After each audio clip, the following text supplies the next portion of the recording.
Hey everyone, welcome back to Build. I'm your host, Masters Fatian, senior writer and on-air personality at Bleacher Report. Today, I'm sitting down with PK Subban, a mogul on and off the ice. Subban is an all-star defenseman for the Nashville Predators and founder of Peak Productions and the PK Subban Foundation. Before PK comes out, let's take a look at the clip. I know to play hockey, and come here, follow me. Fan favorite, top defenseman, Olympic I'm so gold used to when you medalist. play hockey that it's based on physical, right? An explosive combination of freight train speed and killer instinct. Here, you don't think it's just based on right here.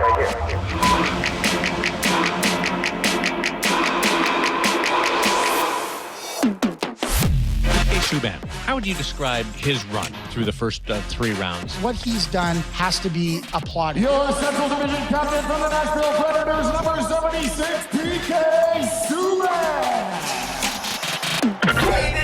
Baby. Oh. Baby. Snap. I got the feeling, baby. For me and Coach, I'm ready. Now, if there's one thing I've tried to do in all the cities I played in, it's immerse myself in the local culture. It's a beauty. Dude, does Don know you're wearing that? Look, this thing look good. PK, he's a good player. I mean, he's no Bobby Orr. He's a good player. Like when I played in Belleville, I learned how to sail. When I moved to Montreal, I learned how to speak French. Right, ladies? And when I played in Hamilton, I learned how to breathe through my mouth. Backstage with the Kings of Leon.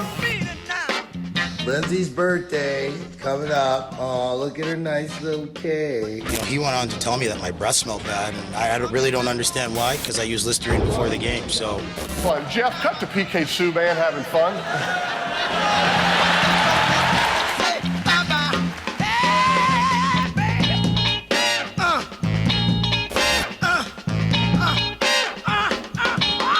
How's it going, We Day Canada? I just think about I got my boys watching at home. I want to make sure I look good, look tight, look right. The NHL cover athlete is PK Subban. You got into hockey in Canada, in Montreal, but someone likes hockey or Canada or both. The best athletes in the world, I find, are at their best when you make them feel uncomfortable. That's part of the reason why we wake up at 5:30 in the morning to start training. But I just had to come down here and join you on the hill. That's a Rizap. Boom. One day I won't be a hockey player anymore. I'll just be someone who played hockey. So what do I want people to remember me for other than being a hockey player? With generosity this great, anyone would deserve. Please help me welcome PK Subban. Welcome. What's going on, man? How you doing? I'm great. Just turned 30. Happy belated birthday that happened yesterday. Thank you. It's been a fun week. It's definitely a fun night. Yesterday was the best night of the week because, and I say week because I went out to Miami on Thursday to start celebrating my birthday. That happened yesterday, and yesterday is my favorite day because my girlfriend Lindsay was waiting for me here, so I finally got to see her, and we had a lot of fun on the town. A lot of people are enjoying that relationship and that dynamic between you and Lindsay. How's that been for you, the experience? Oh, awesome. Life-changing for the better. And I think that for me, it's helped me in so many ways that I could have never imagined. I mean, when you meet somebody, all you think about is the fact that you like them, and then you get to know them. And then, once you get all past that stuff, then you have real life. And then real things actually happen. And you share those things with that person. And then sometimes you forget that having a partnership, you have a second opinion now. You know what I mean? That matters, and someone that cares about you and loves you. So it's been great. I'm a very, very lucky man. She wants to be here right now. I know she's at a meeting, but she'll be over here later, and we're going to enjoy the Big Apple for the rest of the day. Let's talk about your 20s. What do you think about your 20s? How do you feel your 20s went as you reflect back on it at 30 now? And what is the biggest thing that you learned in your 20s, and what is the most memorable moment that you had in your 20s as well? Yeah, I guess I never really think about my age too much or where I'm at. I just kind of focus on what's in front of me and take it one day at a time. But that being said, I mean, hearing 30, it sounds weird. it's just different, to associate yourself with a whole different time frame almost. And but my 20s were fun, man. I'm the type of guy that I wake up in the morning though, and I'm happy just to be alive, So I'm happy to have health. I'm happy to have family and have people around me that care. I'm happy to have a great team. I'm happy to have an opportunity to just make my situation better for myself, my family, and to get better and learn. So I'm always excited. I'm always full of energy. I asked that as an eager 28-year-old looking at 30 and wondering what 30 is going to be like, and asking people who are in their 30s. Obviously, you've only had a day in your 30s, but is there something you're looking forward to in your 30s? Everyone always talks about that as, being able to put together all their experiences they had in their 20s and, being able to enjoy life a little bit more because they're more assertive of who they are as a person.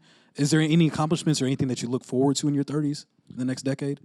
Yeah, when I moved away from home at 15 to play hockey, I left a lot of friends that I grew up with. And even though I'd go back and forth for high school when we'd lose out of the playoffs or a season would be over, kept in touch with all those guys. But obviously when I turned pro, moved around a lot. And a lot of my friends now are people that have their own businesses and, they're in their mid-40s or early 50s. And they give you a different type of perspective. So at the age of 25 or 26 or 27, when I have a bad day or I'm going through a rough time, my friend who's 40 or 42, who's got wife, kids, and a family, is the person giving me advice. So I think I kind of cheated a little bit in that way of understanding that at 26 or 27, I said I sort of sped through, 20 to 23. And I guess the piece of advice that I give someone at 28 is be 28. Enjoy being 28. Enjoy every day that you have because during that time, things are going to happen good, positive, but you're going to move forward. So why not just stay in the now? So that's what I would say to someone at 28. That's great advice. Great advice. There you go. Saw the clip, donated $10 million. You're very big on philanthropic efforts, particularly in Canada. Can you talk a little bit more about that specific donation that you made and your foundation as well? Yeah, well, I guess it starts with my family. Everything that I do, that's where it starts. I come from a big family, very close family, and full of educators. Dad was a principal for 35 plus years. Both my sisters are teachers. My sister's husband's a teacher. My mom took care of 5 kids, so she knows how to work with children. But that's all I really knew, watching my family work with kids every day and try to make a difference. And I think for me, I only took anatomy and physiology in post-secondary education because I turned pro. So my dream of being a teacher didn't come true. But I had a second dream of being a hockey player, and that came true, so I'm happy with that. But I guess you can say that, through my experiences of watching my family, help children and put other people ahead of themselves, I saw that, and I guess throughout my career, things came my way that I probably could have never imagined, but I had dreams, and I worked hard for those dreams and to achieve them. And once I made the NHL, it was great, and it's like I'm here, and then, you have to continue to work hard to stay there, but I was very lucky to have a platform in Montreal, and a lot of people, make a lot of money, have a lot of success, but don't have a platform, so I guess you could say that to have that platform, it's really, really valuable, and not a lot of people get it, so I just recognized that I had a platform and I wanted to use it in the most productive way that I could. And, why $10 million, for a hospital? Why not? And you just signed a contract. You worked really, really hard. Why give $10 million to a hospital? And we make decisions based on our experiences, and things that have happened to us in our lives. Absolutely true. And it's a story about a boy, Alex Shapiro from Toronto, who was coached by my old minor hockey coach, Martin Ross, Chico, and he had cancer. And one summer, this was years ago, Chico had called me and on a Friday night, and I was young. At the time, it would have been maybe, 22, maybe 21. And I was living downtown Toronto, and he's like, hey, would you mind coming to dinner with me with this kid, Alex? He's got cancer. I'm with he and his brother. And I said, yeah, 100%. And this time, Blowfish at King and Bathurst, it was called a sushi spot. And I knew he was paying, so it was the best restaurant in Toronto. I'm like, at the time, I'm like, listen, man, let's go to Blowfish. So we go there, and I had dinner with Alex and his brother and got to know him, spent some time with him, and I knew he was a huge fan. But at that moment in time, it was just like any other kid that you had met that had a sickness or a disease. I didn't know that would change my life, meeting Alex. And Alex got better, was able to play hockey again. And his first game back, he scored a goal. And unfortunately, shortly after he scored his first goal, he got sick again and was up back in the hospital. And it just so happened that, when I played for Montreal, the first game of every NHL season, Montreal and Toronto always play. And they flip-flop, so we were playing in Toronto. And I remember we were having a team dinner, I think, at Harbor 60 or one of the steakhouses in Toronto. And I was sitting down at the table, and I'm getting a call from Martin Ross, Chico. And I pick up the phone, and he's crying. So I'm like, I'm going to go to the washroom and take the call. And, he's telling me, it's Alex. And I'm saying, like, what's going on? He's like, listen, I'm going to FaceTime you. Just answer the phone. So he FaceTimes me, and he's like, listen, Alex isn't doing well at all. He's crying. He's like, we don't know how much longer Alex has. And I remember he goes into the room. His parents are there, and he puts the camera on Alex, and I could barely even recognize him. Like within a couple months, his skin color had changed, and all I could see was him looking at me and just trying to make an expression. And I could tell that he was happy. I could tell, that he recognized me and he saw me. And I just told him to just hang in there and keep fighting. And before I even finished my steak, Alex had passed away. And, it was a tough time for me because I didn't really know how to feel about it. Because when you're young, you don't understand life and how it works and how people can just come and go like that, enter your life and leave.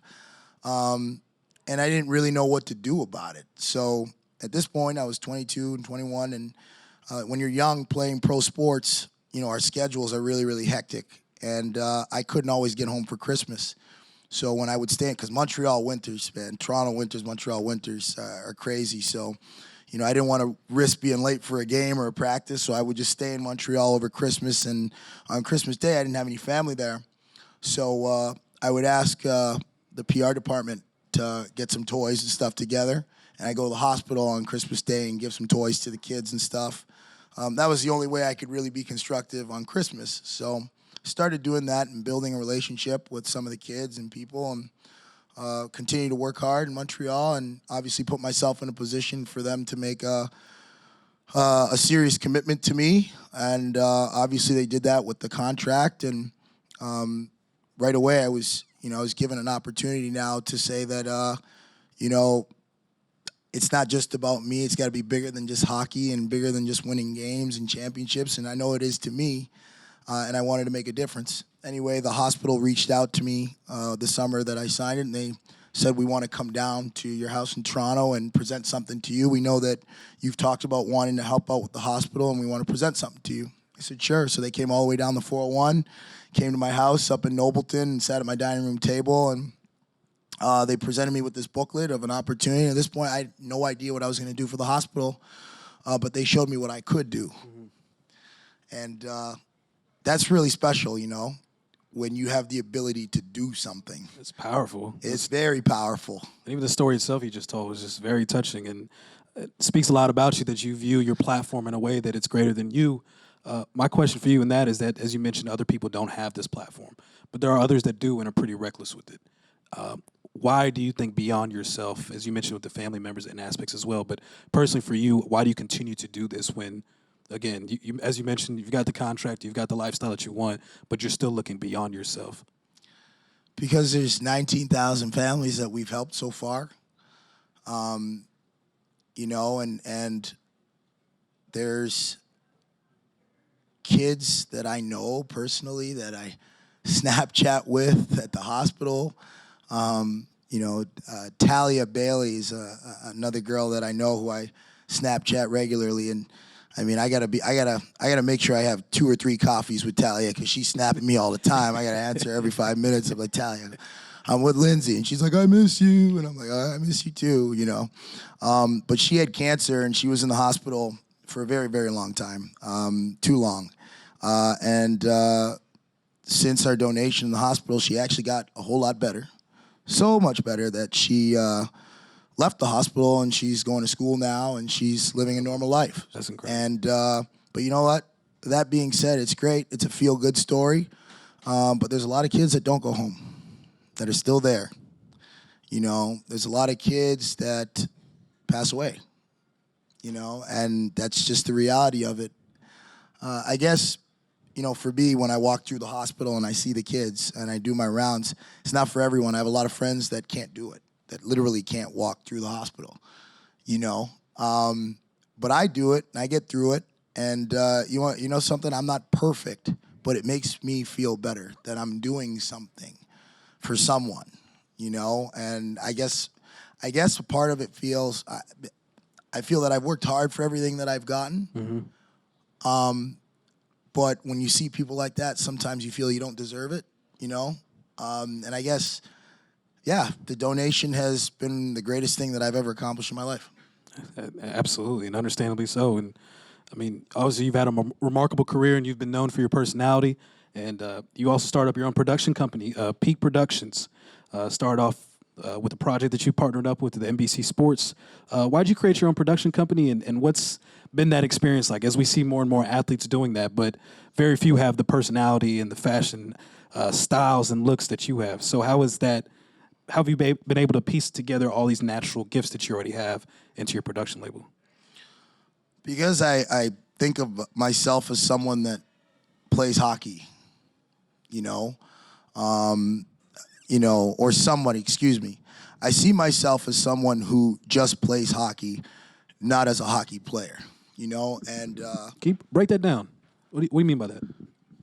I will break that down. I'll break it down for you. I think that athletes, and I can say that now being, 11 years pro and 10 years in the NHL, athletes a lot of times, not just specifically NHL players, but pro athletes a lot of time, we work so hard to get there. Everything that we do is geared towards being a pro. And sometimes we forget that we were all kids at one moment in time, that hockey wasn't the only thing that we did. Mm-hmm. We like to play basketball, we like to draw, we like to play video games. We have other interests. Now, those interests change as you get older, right? And for me, I've always been a guy who's had a lot of interests. And maybe at one point in time, I couldn't service those interests because I had to put the work in to get to where I am now. But as you continue to progress in anything, you understand more and more about yourself and what you have to do to be successful.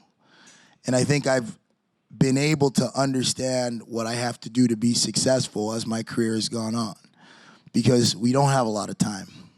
Absolutely. So understanding how to make the best of your time is it's a key ingredient. Organizing your time so you can get things done. The fact of the matter is there's 24 hours in a day. And last time I checked, games are 3 hours long. You can't practice 24 hours a day. And in my downtime, rather than playing Fortnite, I'd rather run my production company. That's just the way it is. That's interesting to me, learning about business, learning about other things. The only thing I owe to myself is to be the best version of myself. That's what I owe to myself. That's what I owe to the people around me, is to be the best person that I can be, full circle. So, Peak Productions is a way for me to obviously involve myself in something that I've always been interested in, whether it's through media, through storytelling, whatever it is. I have that in front of me. The world's my oyster in that regard, because I want to continue to put people around me that can help me develop it and see it. And, all it takes is an interest. I was always interested in hockey because, my dad loved hockey. I'm interested in watching morning shows because I'm a fan of Michael Strahan. Not because I really want to know what's going on in the world. I just want to see Michael do his thing on TV because I think it's cool to see an athlete that people never would have thought probably would be working on Good Morning America doing it. Would you ever want to be on a daytime show whenever you retire? For sure. Yeah. To be able to talk about stuff that impacts not just athletes, but people in general, that's amazing. People turn on their TV to hear what you have to say in the morning. To be able to be the first people to talk to someone when they start their day. Like, think about it. You're talking to millions of people. You're talking to the whole country. And you're telling them what to look for in today's world, what happened yesterday. You're preparing them for their day. So that's just really cool to look at that from that standpoint. But, it's just interesting to be able to work with other people and work in different areas that you're not used to. And I love challenges. So, it was a challenge for me to make the NHL. I don't have very much of a hockey background with my family, but we ended up with 3 boys playing hockey and drafted to the NHL. We'll put in a good word in the Today Show for you. I know you got a partnership with NBC. We'll make that happen for you. Yes, NBC. So I got to talk about why we launched Peak Productions, because that's important. And then after that, we'll get to your audience questions. We got a couple for you. So Peak Productions, we launched it because of the fact that, obviously it was an interest for me to get involved in production. And the opportunity came with NBC Sports, who stepped up and allowed us to create a situation where I was be able to create content, a content relationship with them, and give the credit to my production company to do a digital series across their platforms, their YouTube channel, their app, all that stuff. And at the All-Star game, I was able to do the PK Project, which is an hour special. I did that.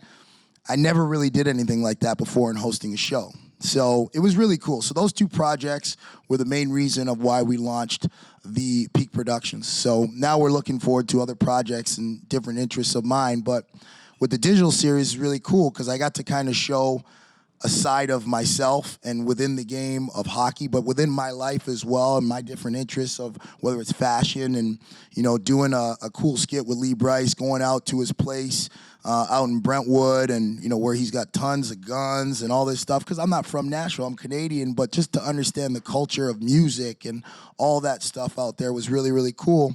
And, Nashville is such an amazing city. Transitioning there, it was awesome. So to be able to go to the Cork and Cow restaurant out in Franklin that I frequent a lot and, give people like Zach and Roland Price, bartenders that work there that, when I was single, I went there every day because I didn't really know anybody. Mm-hmm. And I'd eat food and I'd watch the hockey game and I got to know them.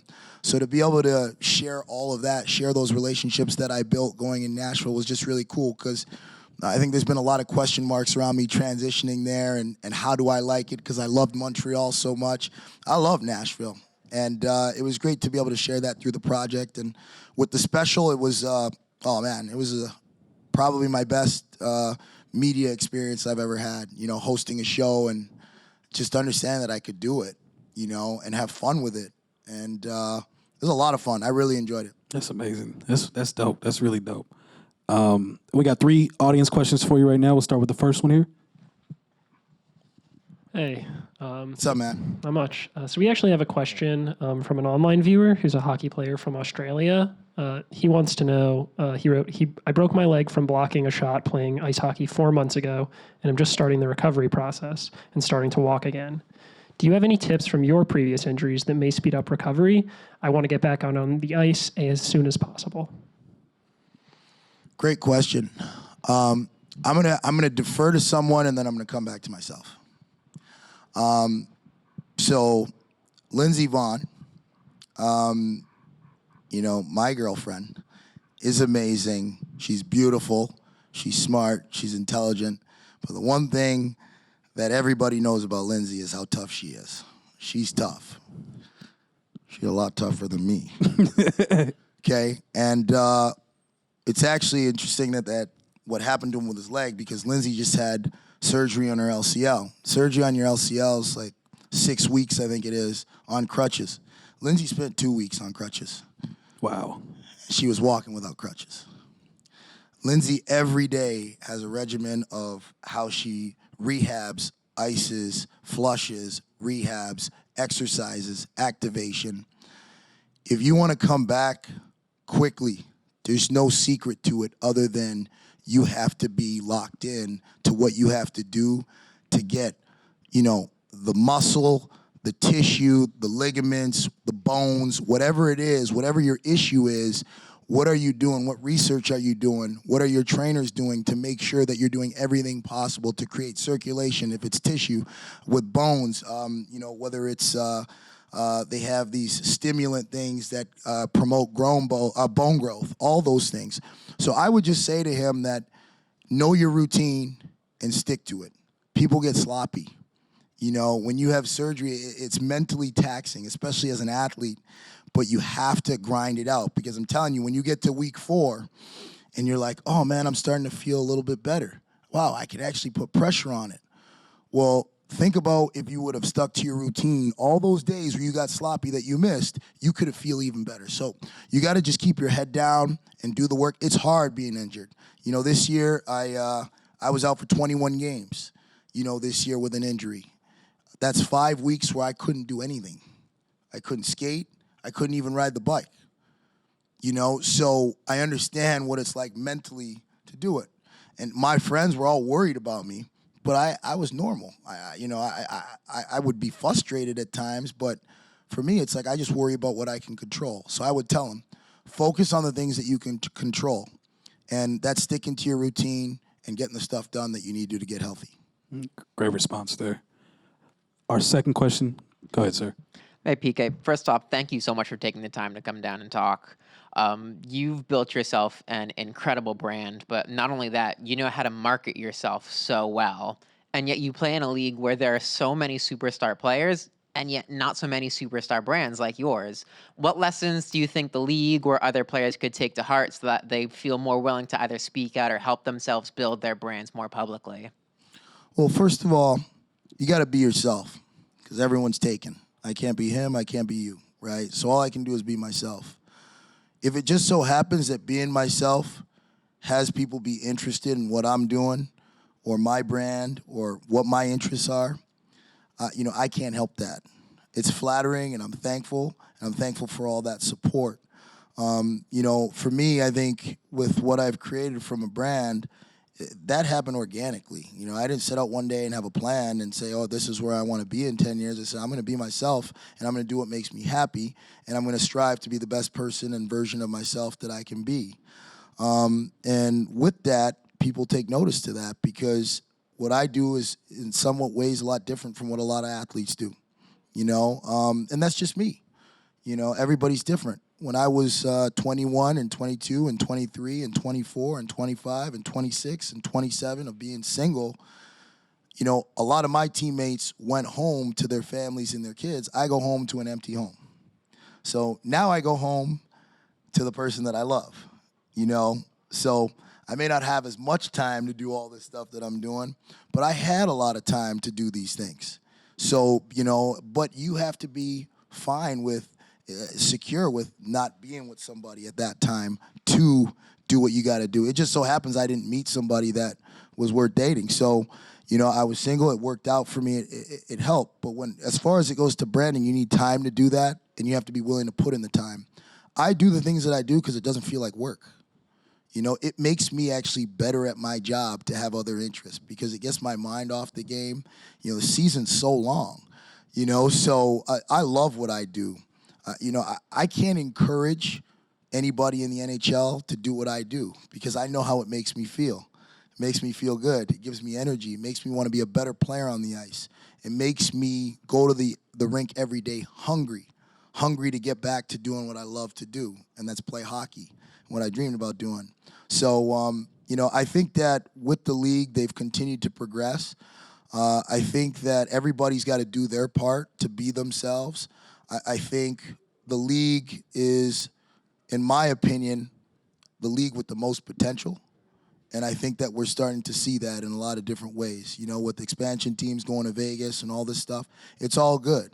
But I think there's some things in hockey that I don't want to see change.